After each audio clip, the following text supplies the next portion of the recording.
نحمده ونصلي ونسلم على سيدنا ومولانا محمد رسوله النبي الأمين المكين الحنين الكريم الرؤوف الرحيم. أما بعد، فأعوذ بالله من الشيطان الرجيم. بسم الله الرحمن الرحيم. قال الله تبارك وتعالى في الكلام المجيد والفرقان الحميد: إنني أنا الله لا إله إلا أنا فاعبدني وأقم الصلاة لذكري. صدق الله مولانا العظيم.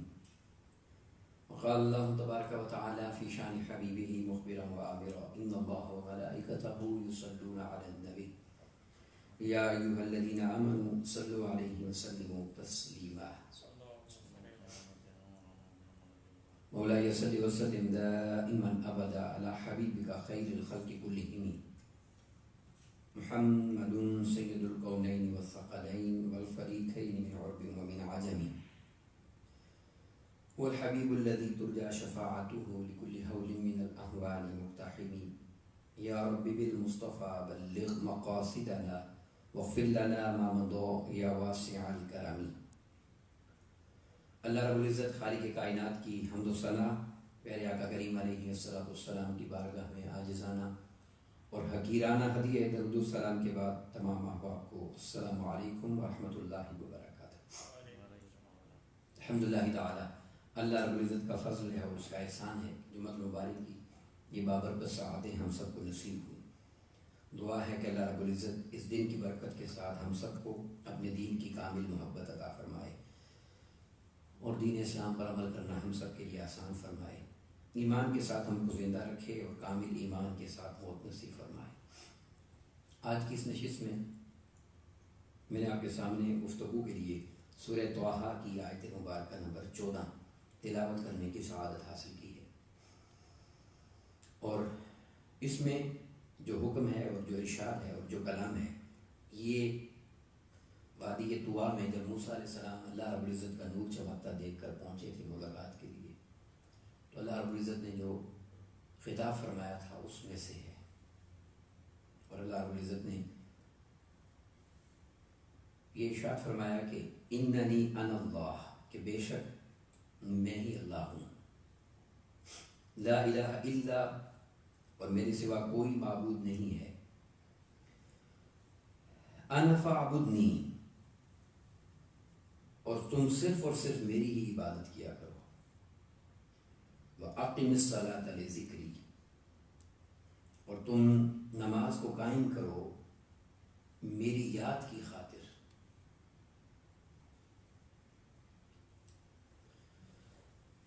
گویا اللہ رب العزت نے یہاں پر اپنی عبادت کا اور اپنی وحدانیت کا ذکر بھی فرمایا اور اعلان بھی فرمایا، اور نماز کی حکمتوں میں سے اور اس کے رازوں میں سے ایک عظیم راز کو بھی بیان فرمایا۔ وَأَقِمِ الصَّلَاةَ لِذِكْرِي، میری یاد کی خاطر نماز کو قائم کرو۔ گویا حقیقت میں نماز تبھی بنتی ہے جس نماز سے اللہ کی یاد تازہ ہو جائے۔ جو نماز انسان کو اللہ کی یاد سے جوڑ دے، اور جس نماز میں اللہ کی یاد قائم اور پختہ ہوتی چلی جائے، مضبوط ہوتی چلی جائے، وہ نماز معراج کے مقام تک انسان کو لے جاتی ہے۔ تو یہاں پر رب کائنات نے فرمایا کہ ہاں، تم صرف نماز قائم مت کرنا، وَأَقِمِ الصَّلَاةَ لِذِكْرِي، میری یاد کی خاطر نماز سے خود کو جوڑنا اور قائم کرنا، یعنی نماز قائم کرو گے میری یاد کی خاطر۔ آقا علیہ السلام کی حیات طیبہ میں جیسا کہ آقا علیہ السلام نے ارشاد فرمایا کہ نماز میری آنکھوں کی ٹھنڈک ہے، اور بے شمار آقا علیہ السلام کے فرامین ہیں اس نماز کی عظمت کے حوالے سے، مگر نماز کی جو ابتدا ہوتی ہے میں یاد کے حوالے سے یہ اس مضمون کو آج لینا چاہ رہا ہوں اور ایک روایت پیش کرنا چاہتا ہوں۔ آقا علیہ السلام نماز کے لیے جب حضرت بلال حبشی رضی اللہ تعالیٰ عنہ کو بلاتے تو آقا علیہ السلام ان کو یہ جملہ نہیں فرماتے تھے کہ بلال اذان دو یا بلال اذان کہو یا نماز کے لیے لوگوں کو بلاؤ یا نماز کا وقت ہو گیا ہے. آقا علیہ السلام یہ فرماتے تھے ارحنا یا بلال، اے بلال ہمیں راحت پہنچاؤ. اب یہ اس یاد کے ساتھ ذرا ملا کر اس مضمون کو سمجھنا ہے.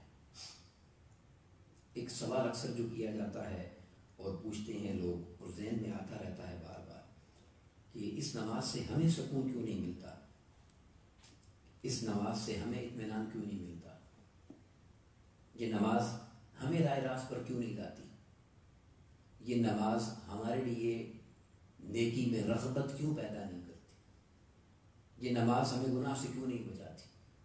کیونکہ اللہ کا تو وعدہ ہے ان الصلاۃ تنہی عن الفحشاء والمنکر، یہ نماز ہر منکر سے بچائے گی، ہر فحاشی سے بچائے گی، ہر برائی سے بچائے گی، تمہیں نیکی پر لے آئے گی. ایک عرصے سے نماز پڑھتے پڑھتے انسان کے ذہن میں یہ سوال آتا ہے، لوگ پوچھنا چاہتے ہیں، جاننا چاہتے ہیں کہ ایک عرصے سے ہم نماز پڑھتے ہیں تو کیا وجہ ہے کہ ہماری طبیعت میں وہ جوہر پیدا نہیں ہو رہا کہ جو نیکی کی محبت لائے اور برائی کی نفرت لائے، جو نیکی پر استقامت دے اور جو برائی سے انسان کو دور کرے اور برائی سے نفرت پیدا کرے، یعنی انسان برائی کو ترک کرنے والا بن جائے.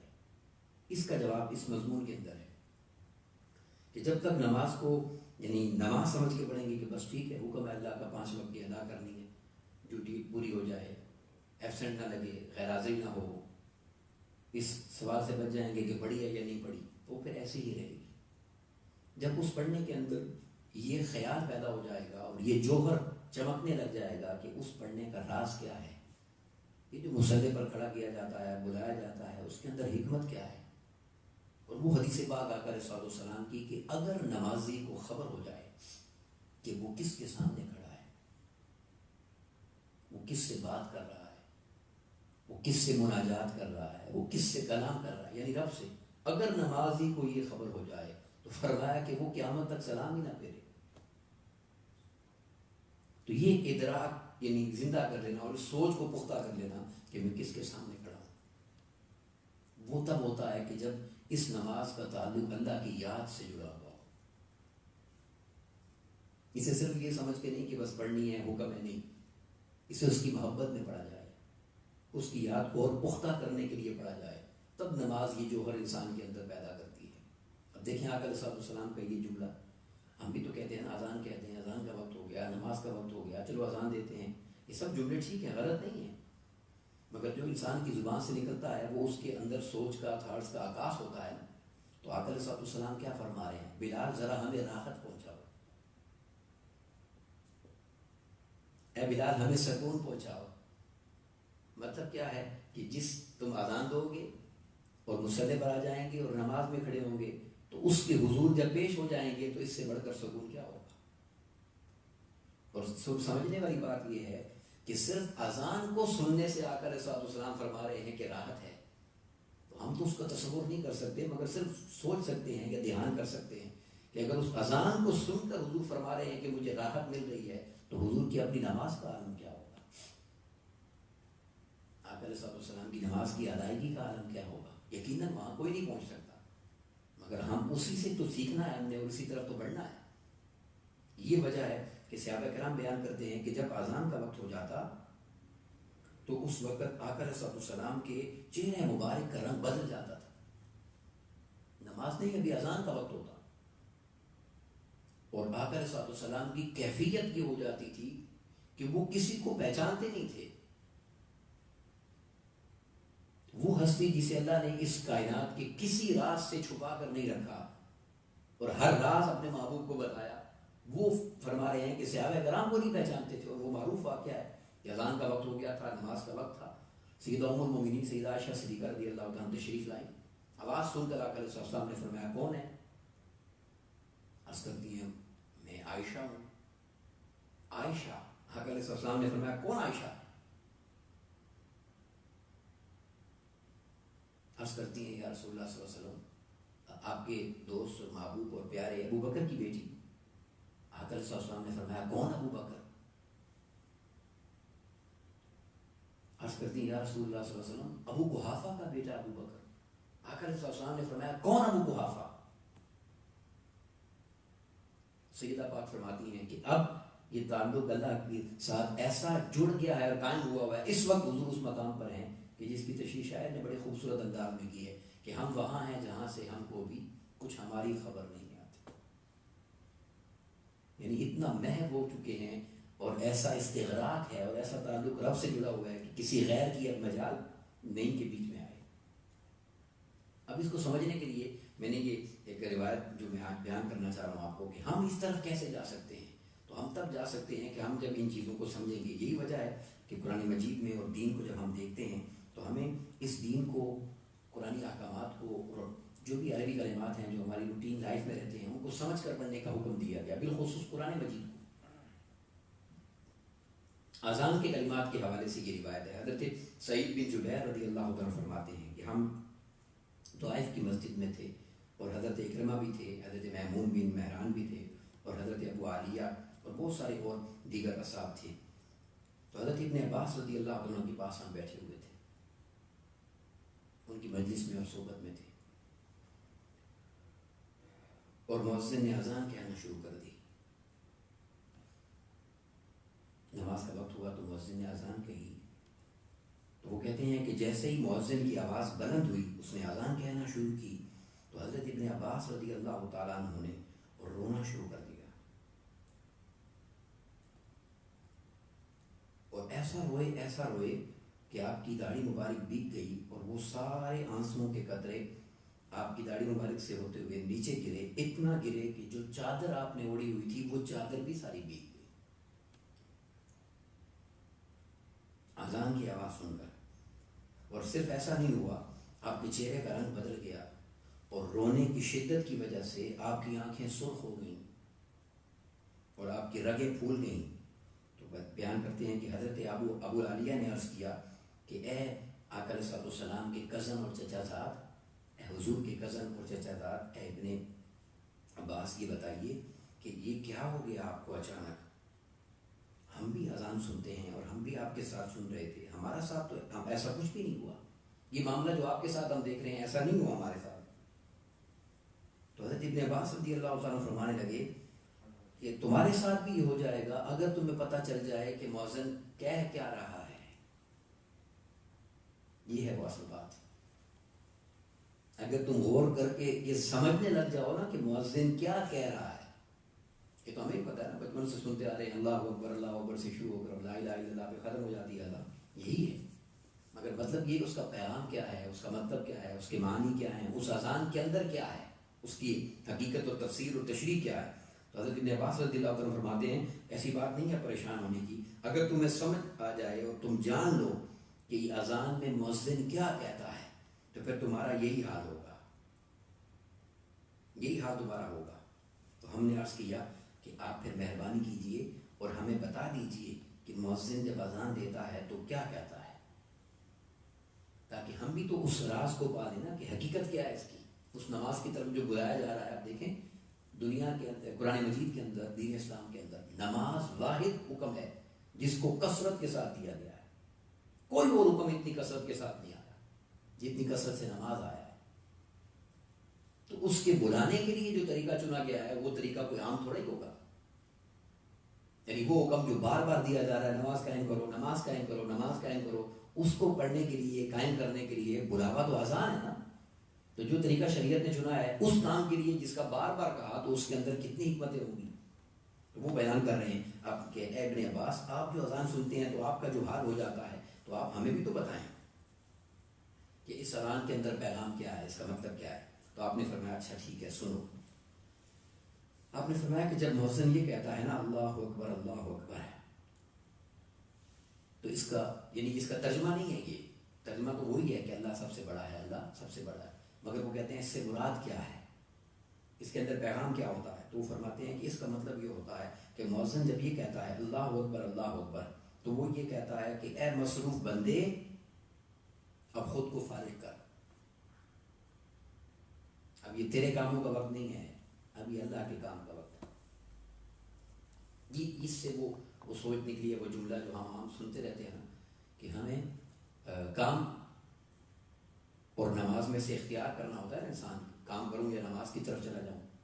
تو فرمایا کہ کام کو یہ کہنا چاہیے کہ مجھے نماز پڑھنی ہے، نماز کو یہ نہیں کہہ سکتے آپ کہ مجھے کام کرنا ہے.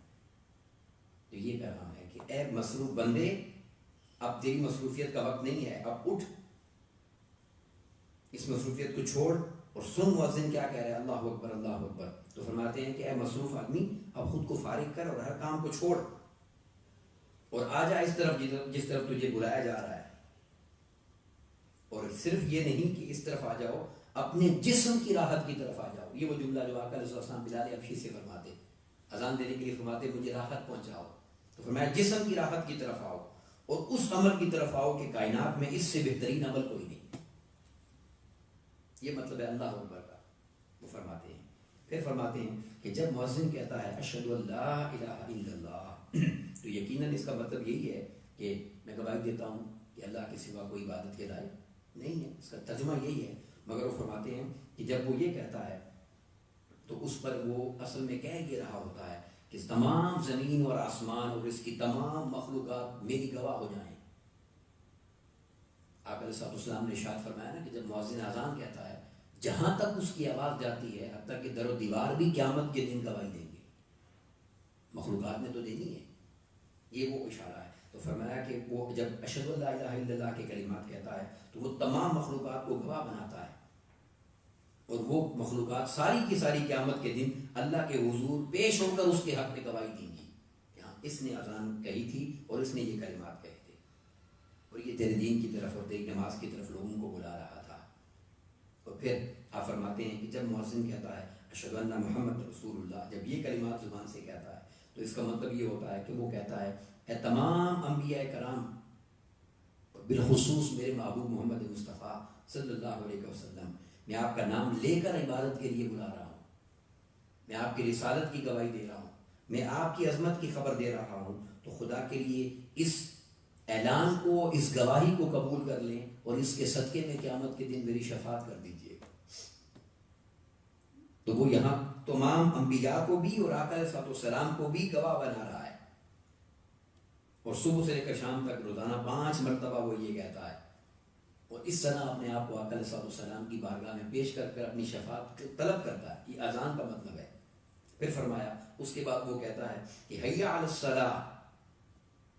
تو پھر اس کا مطلب یہ ہوتا ہے کہ وہ تمہیں خبر دے رہا ہے کہ بے شک اللہ تعالیٰ نے تمہارے لیے اس دین کو قائم فرمایا ہے اور اس دین میں کامیابی کا راستہ جو تمہیں دکھایا ہے وہ یہ نماز میں آنے کا دکھایا ہے. اگر تم حقیقت میں چاہتے ہو کامیابی کی طرف بڑھنا چاہتے ہو تو آؤ اس نماز کو پکڑ لو، اس نماز کے ساتھ اپنے تعلق کو جوڑ لو تاکہ اللہ تبارک و تعالیٰ اس کے صدقے سے تمہارے دین کو پختہ فرما دے اور تمہیں اس دین پر قائم کر دے. اور پھر فرمایا کہ جب مؤذن یہ کہتا ہے کہ حیا علی الفلاح، جب یہ کلمات کہتا ہے تو فرمایا اس کا مطلب یہ ہوتا ہے کہ یہ ضمانت دی جا رہی ہے تمہیں کہ رحمت الہی کے سمندر میں آ کے غوطہ ہو جاؤ.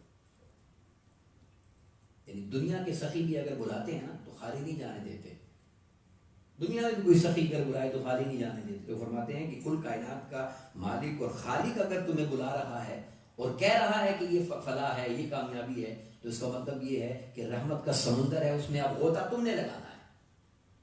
دروازہ کھل گیا ہے اور تمہیں بلایا جا رہا ہے، آ جاؤ اور اس میں سے اپنا حصہ لے کر واپس چلے جاؤ. پھر فرمایا کہ جب پھر وہ کہتا ہے اللہ اکبر اللہ اکبر، تو پہلے کلمات کی اور تشریح کی تھی جہاں سے اذان شروع ہوتی ہے. اب یہاں پر کیا فرمایا؟ فرمایا جب وہ اللہ اکبر کہتا ہے تو اس کا مطلب یہ ہوتا ہے کہ اے بندے کان کھول کر یہ بات سن لے، اب نماز کے علاوہ ہر کام تیرے لیے حرام کر دیا گیا ہے.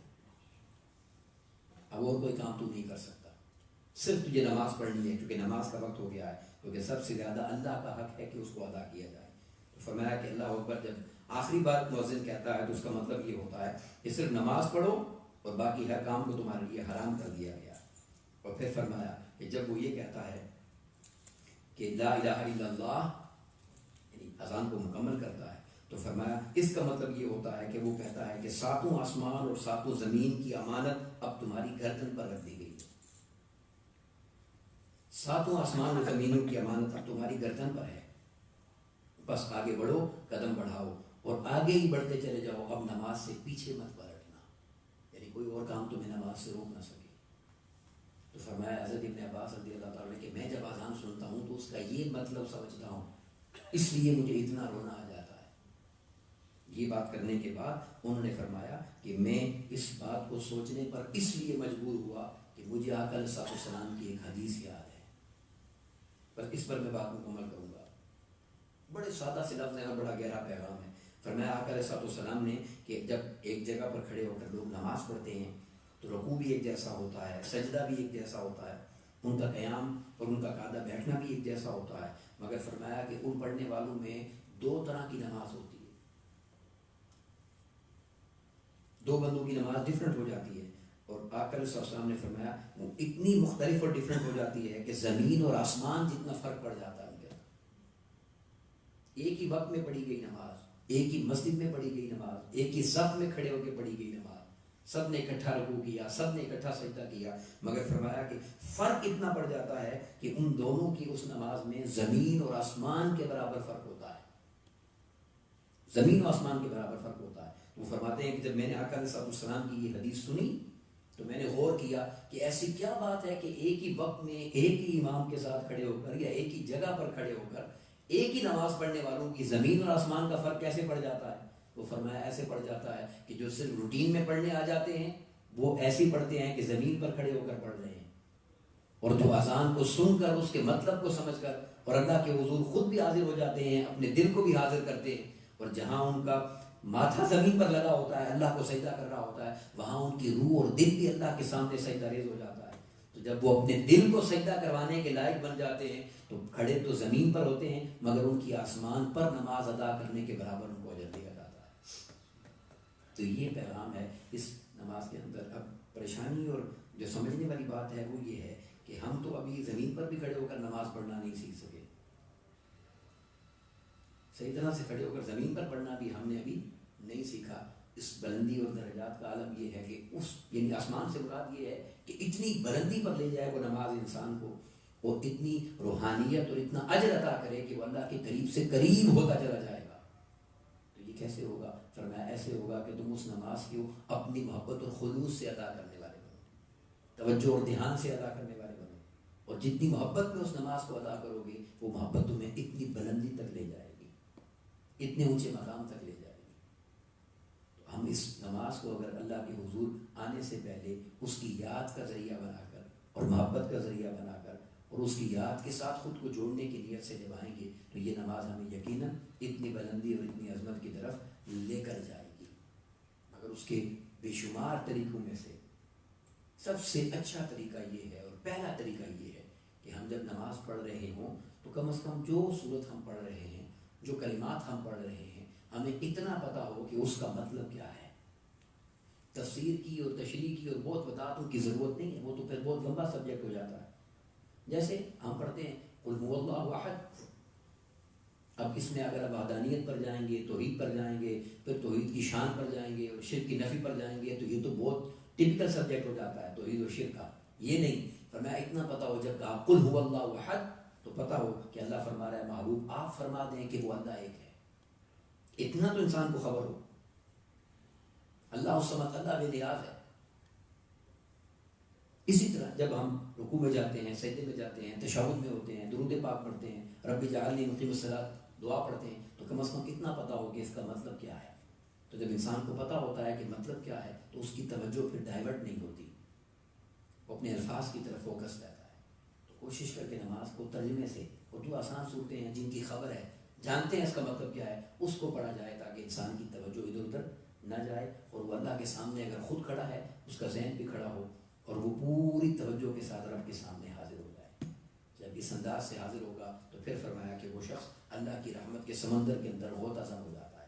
تو اللہ رب العزت مجھے بھی آپ کو بھی محبت سے نماز ادا کرنے کی توفیق عطا فرمائے اور نماز کو سمجھ کر پڑھنے کا ذوق اور شوق عطا فرمائے، اور ہمارے لیے ان تمام معمولات کو اپنی رحمت کا صدقہ آسان فرما دے۔ وما علینا الا البلاغ۔ السلام علیکم ورحمۃ اللہ وبرکاتہ۔